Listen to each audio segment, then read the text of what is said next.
सद्गुरु बोलते हैं। इसीलिए मैंने जो कुछ हमको समझ में आया वो हरिओम तस्य जय गुरुदत्त करने से, चाहे कोई भी हो, नारी हो पुरुष हो, कोई भी किसी नाती जाति वर्ण संप्रदाय को क्यों न हो, वो सहज आनंद उसको अनुभव होगा। जो चाहेगा वही उसको दिया जाएगा, बाद में उससे भी ऊंचा उठा करके उसको सहज में ले जाया जाएगा। भगवान ने सौरी को बोला है कि नारी पुरुष सचराचर कोई जो मेरी भक्ति करता है, ये 9 प्रकार की भक्ति में रहता है, तो गिद्ध रूप में भी मैंने उसको शांति दी है। गिद्ध को सहज अवस्था नहीं दिया है, वो धाम में भेज दिया है। गिद्ध पर भी कृपा किया है, जटायु पर कृपा किया है, एक वेश्या को भी तारा है,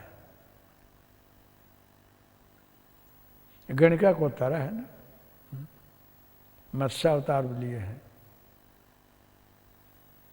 काकभुसुंडी को भी एक स्थिति में रखा है, वहाँ काकभुसुंडी जी कैसी मस्त स्थिति में। गरुड़ जी हैं, लेकिन सबसे ऊंची अवस्था सहज अवस्था है। अपना स्वरूप देकर कहीं भेजे हैं, किसी को सहज, सेवरी को इस स्थिति में रखे हैं कि जीव पावर निज सहज स्वरूपा। तो मैंने आप लोगों को बोला कि सहज अवस्था जो है, सहज ध्यान जो है, आप शांति से इस मंत्रोच्चार को करके बैठ जाओ। पहले योगासन कर लो और प्राणायाम की विधि कर लो, यम नियम सब कर लो, जो कुछ करना हो, शौच, पवित्रता, संतोष, तप, स्वाध्याय, शरणागति, जो कुछ पड़े वो सब कर लो। अहिंसा, सत्य, अस्तेय सब यम नियम है, कर लो। लेकिन सहज ध्यान में कुछ करने को नहीं होता है, अपने आप पवित्र होगा, अपने आप सब हो रहा है। तुम केवल मंत्रोच्चार कर बैठ जाओ। तुमको खाली गोली खा लेनी है, अब वो गोली अंदर जाकर किस तरह से बुखार को हटा रही है, बुखार ताव कैसे जा रहा है, मस्तक का दुखावा कैसे मिट रहा है, ये सब कैसे फ्री हो गए, आपको खबर नहीं पड़ेगी। वो गोली आपका खाना आपका काम है, बाकी जो प्रक्रिया सहज में वो गोली कर रही है, इससे आपको कुछ खबर नहीं पड़ेगी। हो रहा है, होने दो। इसलिए सहज अवस्था में, सहज ध्यान में आपको मंत्रोच्चार करके सारे शरीर को ढीला छोड़ करके और अपने सद्गुरु के चरण में मन से समर्पित हो जाना है। आप जिसको भी मानते हो, अथवा तो जो अखंड परब्रह्म परमात्मा सर्वत्र व्याप्त है, वही मैं हूँ, उसमें पथरा जाना है, मिल जाना है। तुम शरीर नहीं हो बोला ना, सब कुछ भी नहीं हो, आकाशवत तुम परम शांति का स्वरूप हो, उसमें अपना छोड़कर बैठ जाओ। मन चित बुद्धि कुछ सोचो मत, सोचाता हो तो सोचा नहीं दो, तुम बैठे रहो। इससे आपको अपने आप ध्यान की स्थिति आएगी, आपके अंदर की अशुद्धियाँ अपने आप दूर होंगी, सारे आवरण अपने आप हटेंगे, आपका स्वरूप निखर करके आप प्रकट हो जाओगे। ये सद्गुरु की सहज कृपा होती है, वहाँ कुछ करना नहीं होता, अपने आप होता है।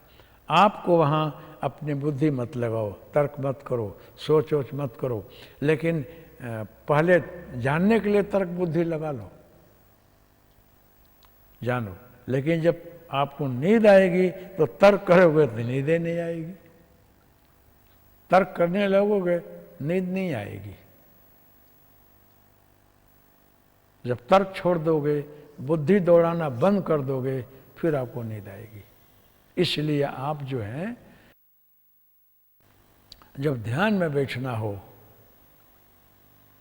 तो हरिओम तस्य जय गुरुदत्त का 10, 20, 25 मिनट धुन करो, बड़ा शांति से बैठ जाओ। तुमको अपना स्वरूप जानना है, शरीर से बाहर निकलना है, इष्ट का दर्शन करना है, जो जो अंदर इच्छाएं अंदर रह गई हैं वो सब सहज में अपने आप पूरा होगा। आप कहीं फिर आओगे, यात्रा कराओगे, इष्ट का दर्शन भी हो जाएगा, और कभी जो कुछ नहीं दिखेगा, पर शांति की अनुभूति होगी। आपके मन में, जिसके मन में जो विचार आया उसके अनुकूल अनुभूति होती है, इसको हम सहज बोलते हैं। लेकिन कोई भाग्यशाली हो, जिस पर ईश्वर की कृपा हो, वही इसको समझ सकता है, अन्यथा नहीं। आप लोगों को रमकड़ा बहुत प्रिय है, चरखी में फिरावे वहाँ दौड़ोगे, ऊपर नीचे करो उसमें जाओगे, कुछ आकर्षक वस्तु वहाँ जाओगे, बहुत अच्छा बोलने चलने को वहाँ जाओगे, लेकिन सहज में आनंद मिला वहाँ नहीं जाओगे। आपको गर्मी लग रही है, इसकी व्याख्या मत करो, एसी चल रहा है, जाकर बैठ जाओ, शांति से, गर्मी चली गई निकल कर आ जाओ, सोचने की जरूरत नहीं है उसमें किस प्रकार से बैठना, कैसे पैर करना, ये सब कुछ नहीं है, तेरे को खाली बैठ जाना है, चाहे पग लंबा करके बैठो कि पग संकेल कर बैठो, कपड़ा पहन कर बैठो को यूं ही बैठो, ठंडी लगने को है, गर्मी चली जाएगी। तो सहज ध्यान में बैठने में कुछ करना नहीं है, जैसे बैठना हो बैठो, लेकिन वहाँ तर्क बुद्धि नहीं, कुछ सोचो नहीं। आए इस युग के हिसाब से ईश्वर की अहेतुकी कृपा है जो आपको मिला है।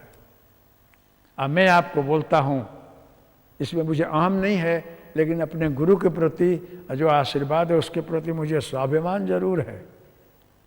अगर आप लोग बोलोगे कि हमको इसमें बहुत इंटरेस्ट है, तो एक ही साथ 10-20 लाख क्या 10-20 करोड़ को एक ही साथ ध्यान लगेगा, इसमें कोई शंका नहीं है।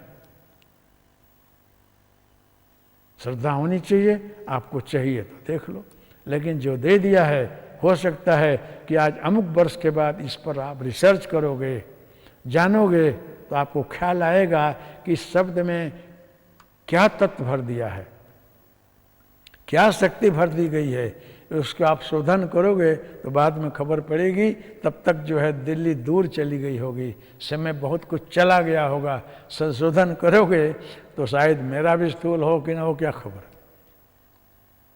उस समय अभी जो उपस्थित है इसका लाभ ले लो। आप देश परदेश में रहते हो, रहो, पाउंड डॉलर कमाओ, लेकिन पाउंड डॉलर आपको शांति नहीं देगा।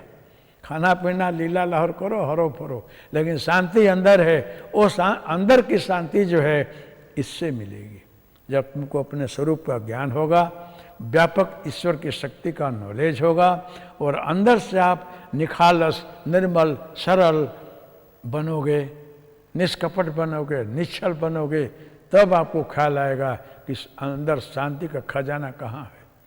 ये मंत्र जो है आपको स्वरूप को खिलाएगा, छल कपट को हटाएगा, अपेक्षाओं को हटाएगा, फिर भी सारी समृद्धि भर देगा।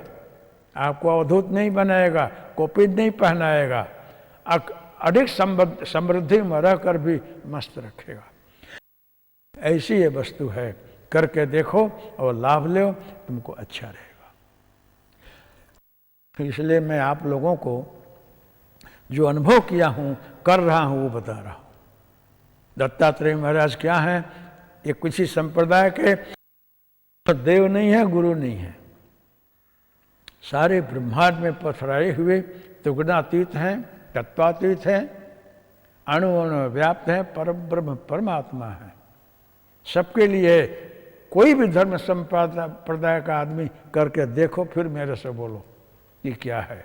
इसलिए आप लोग बैठो, धुन करो, ध्यान करो और सहज का आनंद लो, तुम्हारा कल्याण होगा। तो भगवान ने शौरी को बोला है कि हे शौरी, मेरी कृपा से ये नवधा भक्ति नवोपतेरे में है, तेरा मंगल हुआ, तेरा कल्याण हुआ, दुर्लभ गति जो है तुझे मिली है। इसलिए हमको आपको भी इस प्रकार से निर्मल निखालस होकर के प्रभु की भक्ति करनी चाहिए और उसकी कृपा की अनुभूति करनी चाहिए।